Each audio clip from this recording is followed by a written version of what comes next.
I'm going to do it one more time with the partner, and then I'll demonstrate it on the back. He's defending, clear the hand, get your lapel grip, add the pressure. He defends, climb the tree, turn the corner. Now I'm going to start the toe walk up, lifting my knee up. He goes for the underhook, I block his head. All right? Right now I have control of my right hand.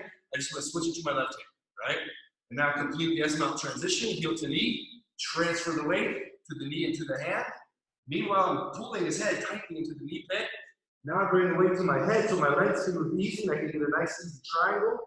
And now I put both knees on the mat, keep my head low, and start to compress my hips and heels, crushing him. I'm being nice now by loosening up, and then I'll complete the armbar. Another quick tip on the finish of the partner right here is if for whatever reason I get all the way here and he's not tapping, if I did the other parts right, that probably won't be the case. But I can turn, cup his hip, and I'll sit on the chest. Actually start to lift my knees up a little bit, he'll definitely tap, okay? All right, so same thing, you guys.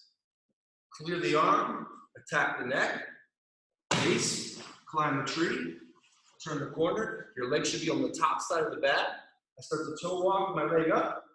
He goes underneath it there, so I'm gonna go ahead and cup the head, bring my heel to the knee, and in cupping the head right now, I can scoop up my pillow or back as I pull this hand out to base, transfer the weight to the knee, to the hand, to the head. Look, I can move my legs freely, I can squeeze the triangle in. Once again, I can swing my foot out, curl it in, and catch.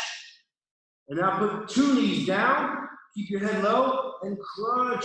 Squeeze that bag, crush the watermelon. Then we have the arm bar here, or the other finish alternative here. Look how easy you do this. Imagine I'm really doing this to somebody right now. Oh, crunch the waist to the chest. They're in big trouble. Right, one more time on concept or principle. This is called the stretching principle. This works for almost every submission, right? Like the butterfly place. A couple examples first. Let's put your head towards them. If I'm getting bracing in an arm bar, right here, cupping the wrists, I should have his fist to my chin, connected tightly to the body, and I don't sit back. I extend and stretch. So now look, watch how I slowly just, shoulders working. My shoulders didn't even go to the mat, right? So when I do the arm bar like that, when I use the stretching principle, first, the more I stretch his joints out, the less flexible they're gonna be, the weaker they're gonna be, right? So I'm always trying to stretch, lean, and hang. And here I barely even have to work my way down. There's not all this going on, right? Because I'm stretching it.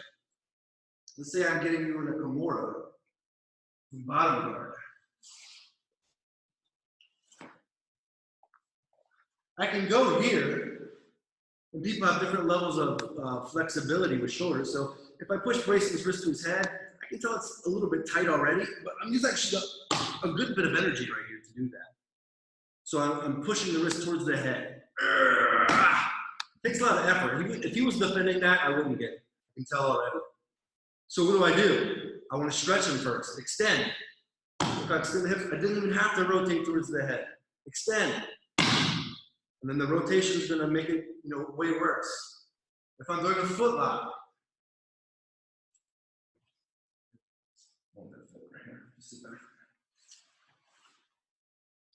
I'm doing a foot lock. I can grab the foot and I can, crank on it, cranking pretty hard. Or I can use my foot to push and stretch. When I do this, once again, look, I'm going to start pushing my shoulder that direction. I haven't used any energy yet as far as arching goes, right? And it's so much easier for me to do this because once my shoulder's already pretty much there. See how it's kind of past my elbow to this side? Once I'm at that point, all I have to do is lean my weight. I'm not using any strength, right? And that's what I've done with everything so far. I've extended and leaned the weight into it. So I feel way stronger than I am, and he feels way weaker than he is, okay? Now, this is the same principle in a rear naked choke.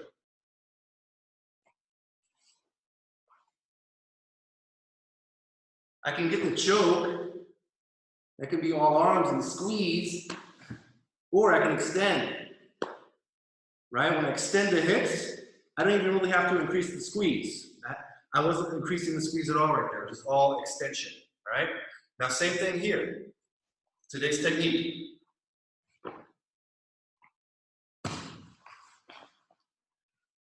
When I go for the triangle, I need to stretch him, all right? The stretch is right here. Knee, hand, forehead. Get stretched. Look how I'm leading off of the head right here. Extend him out. Make the triangle. That way now, as I bring 2 knees down, and I start to compress, look where he's tapping. He's tapping way before I get to this point, right? When I stretch him out in this situation, you know, in jiu-jitsu, you're always trying to be compact, right? The more compact with your chin, your elbows, your shoulders, the tougher you're gonna be. The more open you become, the weaker you're gonna be, right? And that's, in this situation, when I teach it in class, when I'm teaching it now, a lot of times people just miss my emphasis of the stretch. Putting the forehead down on the mat, stretching it, elongating yourself.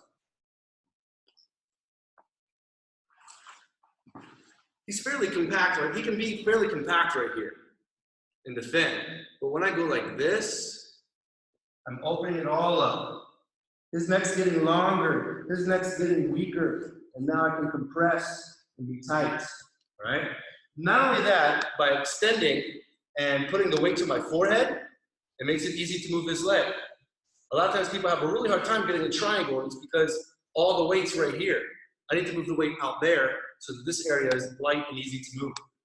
This is easy. Boom. Boom, like that. Wide open. And now we compress. All right, so just an emphasis on the extension in that move, but hopefully now you can see it from all areas and how important it is. Can I borrow that real fast? Guys, if you don't have a bag, you might have a ball. You might have a ball like this. You might have a basketball. You might have something, a soccer ball, or pillow, as I said. You can do all this stuff on the ball too. Everything that we did in the warm-up, you can do on the ball. All right? You can practice your arm bar on the ball.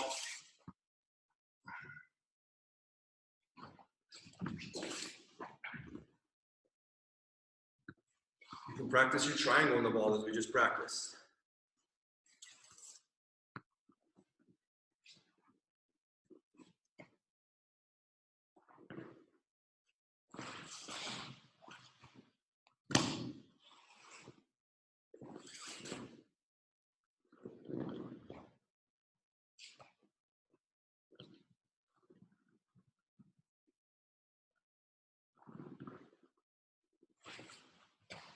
All right, it might be a little bit more awkward, but awkward is good. Awkward makes your technique better, all right?